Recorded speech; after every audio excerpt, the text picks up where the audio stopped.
Do you want to be ahead of the game for the latest in arts, music, cuisine, and entertainment across the Middle East's most dynamic capital cities? Al Monitor is proud to launch our City Pulse newsletters, focused exclusively on local news, starting in Riyadh, Dubai, Istanbul, and Doha. Each week, our on-the-ground writers in these cities cover the latest cultural happenings and trends, so you have everything you need to know for the best local experiences. To subscribe for free, go to almonitor.com, that's al-monitor.com, and sign up on our newsletter page. And so anyone who holds dollars and does business with Syria at this point, as I said, will get itself in trouble. So until such time that there's a full repeal, nobody's going to actually put serious money into that country. And it's needed urgently, very urgently, because as you said, there's also this very unstable situation with, the whole security environment. And unless the government can lay its hands on some money, see real investment come in, people are going to grow increasingly disaffected. Welcome back to the Al Monitor Brief. I'm Adam Lucente. Nearly a year after the fall of President Bashar al-Assad, Syria faces a number of economic and security challenges. At the same time, the country has made remarkable progress recovering from years of war, securing significant investment pledges from the Gulf and establishing ties with much of the Western world, all while, for the most part, avoiding a new internal conflict. In this episode, we hear from Al Monitor's chief correspondent, Amberin Zaman, on her observations during her recent trip to Syria. Listen as we delve into the Syrian business elite's embrace of new President Ahmed al-Shara, the lack of progress towards integrating the Kurdish-led Syrian Democratic Forces into the new army, Damascus's clashes with French jihadists and efforts to consolidate authority over foreign fighters, and the effects of U.S. sanctions under the Caesar Act, which remains in place despite other restrictions being removed by the Trump administration. Hope you enjoy. Amberin, welcome back to the Al Monitor Brief. Thank you so much for having me, Adam. It's always a pleasure. Amberin, what were some of your observations on this trip to Syria? And how does the atmosphere in the country compare to that shortly after Assad's fall? So I first went to Syria after Assad's fall in January. And so it's been roughly 10 months since I was last in the area that's controlled by the central government. And I have to say that I felt a palpable difference. I felt that, first of all, things were far better organized. So like, for example, when I crossed the border from Lebanon, the border control office was like immaculately clean. Officials there seemed extremely friendly and very eager, especially to help foreigners. And, already that very first impression really struck me. And I have to say, it carried through all the way to Damascus. The roads were much better. And I understand the Saudis helped pay for paving that road, rebuilding it. And once I got there, of course, I started reporting. And my focus really was the economy. That was what I really wanted to do a deep dive into. So I met lots of business people, big and small. I was lucky enough, for example, to meet various very influential businessmen from the old Damascus elite, as well as, of course, more sort of minor businessmen, shopkeepers, small shopkeepers, vegetable vendors, all sorts of people. And I would say that almost all aired optimism, hope, and support for this new government of Ahmed al-Shara. Of course, the country has monumental problems. There's so much to be done. The country, literally is in ruins, and it will take decades, if not longer, to fix the place. But people seem to be hopeful and are, in fact, I'd say desperate to cling to hope, because they're just so exhausted by this long conflict that was so devastating. And also, obviously, almost 60 years of tyranny under Assad. And they watched their president, on the world stage. He was at the UN, as you know, rubbing shoulders with world leaders, France's Emmanuel Macron, Gulf leaders, President Trump. And, you can sense that there's a pride in them. And as I said, they want to give this man a chance. But the big problem, and we can talk about that during the course of this podcast, are, US sanctions that continue to really choke the country. Yeah, we'll definitely get to that. I want to circle in on the economy part. Obviously, there's security concerns still in the country, and then, like you mentioned, the sanctions that remain in place. But considering all that, why do you think the business elite has largely embraced Shara? Because there's no, obvious alternative, to be honest, Adam. I mean, who else is out there? And, when they see the global community embrace him, I mean, it was quite extraordinary, wasn't it? When in May you saw President Trump, you know, praise him, say he was a tough guy, a great guy, and basically then went on to lift some of the sanctions, but not the essential ones. And European countries have done the same. The EU, uh, President Macron of France was the first to host him, the first European leader to host him back in May. And I mean, this guy used to be a jihadi. He used to, be in combat in Iraq trying to kill American soldiers. His outfit, Hayat Tahrir Sham, was a designated terrorist organization. And that label has come off, at least for the UK, and other countries are following suit. So, just observing how, despite this problematic past, the world is embracing him, of course, then, people are being pragmatic. They're saying, okay, if they think he's okay, then he's obviously okay. And he got rid of this horrible tyrant. And, we don't have barrel bombs landing on us every day, though, of course, Israel has been quite aggressive on and off. But that's another topic. And these U.S. sanctions that are still in place, notably via the Caesar Act, how are those affecting the economic recovery, according to the people you spoke to? Well, according to the people I spoke to, and according to U.S. Congress people who are in support of a full repeal, people like uh, Joe Wilson, for example, it's really standing in the way of this country really, beginning to recover. Why? Because it bars its access to the international financial system. The Caesar sanctions basically criminalize any US company and for any other foreign entity for that matter, because there are secondary sanctions associated with that act. Anyone who does any kind of business with Syria can land itself in trouble. And so, even these Gulf countries that seem so eager to help Syria, that Saudi Arabia signed a raft of multi-billion-dollar deals with Syria, they can't really put those into action because all their banks are also plugged in to the international financial system. They hold dollars. And so anyone who holds dollars and does business with Syria at this point, as I said, will get itself in trouble. So until such time that there's a full repeal, nobody's going to actually put serious money into that country. And it's needed urgently, very urgently, because as you said, there's also this very unstable situation with, the whole security environment. And unless the government can lay its hands on some money, see real investment come in, people are going to grow increasingly disaffected. You have ISIS lurking out there, the Islamic State, busily recruiting. And, for as long as this government is unable to, show something to the people, some measure of real concrete progress, things are going to get dicey fairly soon, I suspect. Somewhat relatedly, the last time we spoke about the integration of the Kurdish-led Syrian Democratic Forces into the new Syrian army, there was a lot of progress happening. But then in the recent weeks, there were those clashes in Aleppo, and it looks like there was a setback. Where does the integration of the SDF into the new Syria stand, in your view?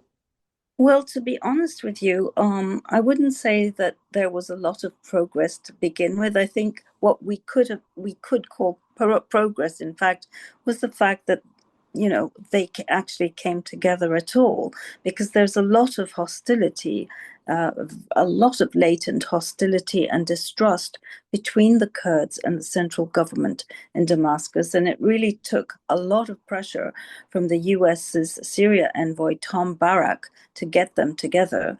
And they did some small things that at the time, actually, in hindsight, looked pretty big at the time. But going forward, as you say, you then had a deteriorating situation in Aleppo recently, where government-linked forces were clashing again with the SDF-linked forces in these two Kurdish neighborhoods in Aleppo. And things looked like they were getting, sort of spiraling out of control. And so again, you saw the United States intervene and force these two sides to come together again. So you had the SDF commander-in-chief, Muslim Kobani, meet with Shara again in Damascus very recently, and there were several other very high-ranking people in the room, the defense minister and others. And essentially what happened was they agreed to a ceasefire, and at the same time, they committed themselves to, resuming meaningful dialogue and trying to work out their problems so that they can, integrate, so that the Kurdish side can integrate its extremely large army. They say they have around 100,000 people under arms. The estimates vary, but we could, I think, safely assume that there are at least, 50, 60,000 such people who are supposed to integrate with Syria's new national army. And then you have all the civilian structures. And of course, both sides have their red lines. The Kurdish side is demanding that they be granted, political autonomy. They want to be able to continue to run their own affairs, as they have been doing for these past 14 years, pretty much. And they don't want to sort of have their armed forces totally swallowed up by this new army. They want to retain some measure of control, because, as I said, there's a huge trust deficit, first and foremost. And that's not surprising, given the events that we witnessed most recently in Sueda, in the Druze area, where you saw government forces embarking on a killing spree, essentially, and killing quite a few Druze. And it only stopped because Israel intervened, as you recall. So all of that has, really rattled everyone. And they look at the Alawites, and the Alawites had, relinquished their weapons at the very beginning after Assad's fall. And look at them, today. They too are extremely vulnerable, and there was horrible violence against them in March in the coastal areas. So, this is a very, very challenging sort of thing to take on. But there's a lot of pressure on the sides to hurry up, and certainly from the United States, because Barak, the envoy, very much wants to see these Caesar sanctions repealed. And if you could, tell the United States Congress, look, we know some pretty awful things happen, but the Kurds, have decided to take the leap, and they have decided to, do a proper deal, a substantive deal with the government.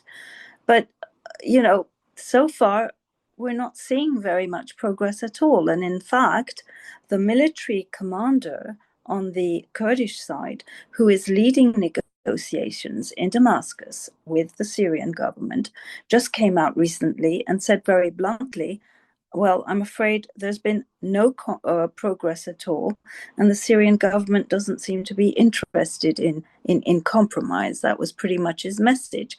So, where does that leave us? Not in a very good place. And whether the United States Congress will take that into account or not, I'm not sure, but it certainly would have helped to, have a deal that Barak could have pointed to sort of hurry the process along. But there are, of course, other concerns. There's the whole business of reaching a proper deconfliction agreement with Israel. I think that is very important to everybody who's watching Syria from the outside, certainly from the United States. And the other thing is the business of foreign fighters, and we can talk about that too. On that note of the foreign fighters, obviously there's been clashes recently involving the government and jihadists from France. How serious do you think the Shara government is about cracking down on these foreign fighters? And do you think this operation against the Francophone militants is more about appeasing the West, or is it part of a genuine effort to kind of rein in these groups? I think it is part of a genuine effort, if only because Shara wants to consolidate his own power. And he's been cracking down on these groups for quite a while. This is not new. Even before he took power from Assad in December 2024, he had taken on the more extremist elements like Horas ad-Din. He certainly was fighting ISIS. And there are numerous other extremist groups that his forces were, subduing, and quite successfully so. And this was all part, I would say, principally of him trying to consolidate his control over Idlib, where he was based, as you know. But, it was a sort of a win-win, double whammy, because in doing so, he was able to telegraph to Western governments that he was the man who could actually take on these groups and do it well and successfully. But of course, there are still a substantial number of foreign fighters now sort of holed up in Idlib, people who were his fellow travelers who helped him. He can't totally disregard them and sort of cast them away. Certainly not the ones who remained on his side and helped him fight the other ones. Yeah, and we did see him induct several foreign fighters into the National Army, in fact, and that did cause some consternation, and not just foreign fighters, but also several figures from the Turkish-supported Sunni opposition who have been involved in horrible crimes. But this is all part of a consolidation strategy, I would say. And once he's more confident and is, in greater control of his country, I can foresee him cracking down even more forcefully against all of these elements. But it's a very delicate balancing act for him at this moment. I want to conclude by asking about the interesting reporting you did on the situation facing journalists in this new Syria. How do you think the media and press freedom situation has changed in the country since Assad's fall?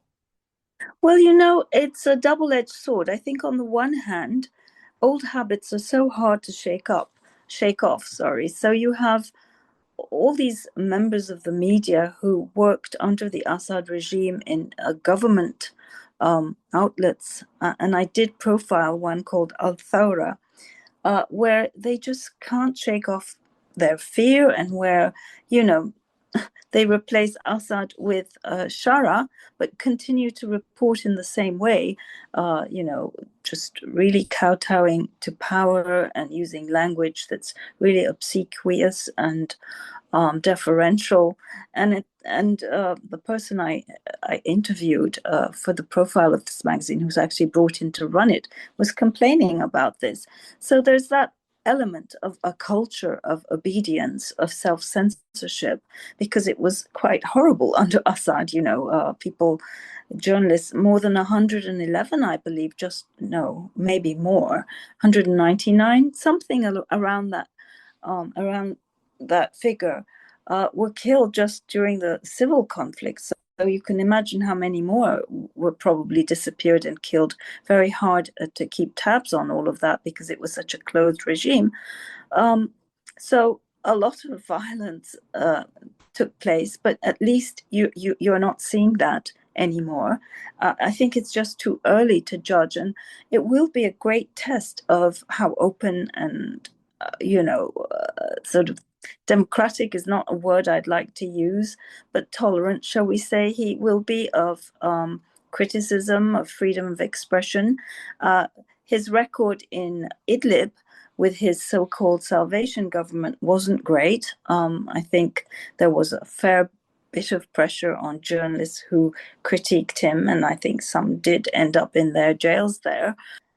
But, I think he'll be very careful, at least in the beginning, because these are the kinds of markers that will be scrutinized very carefully by the Western world, I think, going forward.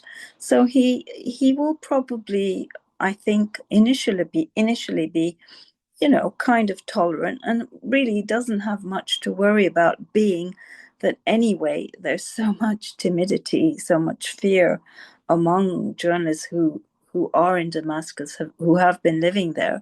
But I we also need to remember that there's a whole generation of other journalists who were, trained by the EU, who were funded by the EU, and who were running and reporting for all this opposition media that grew and proliferated in opposition to Assad. And I was very pleasantly surprised to see that one such person was brought in to run the newspaper that I profiled, and he was quite critical of Shara's group.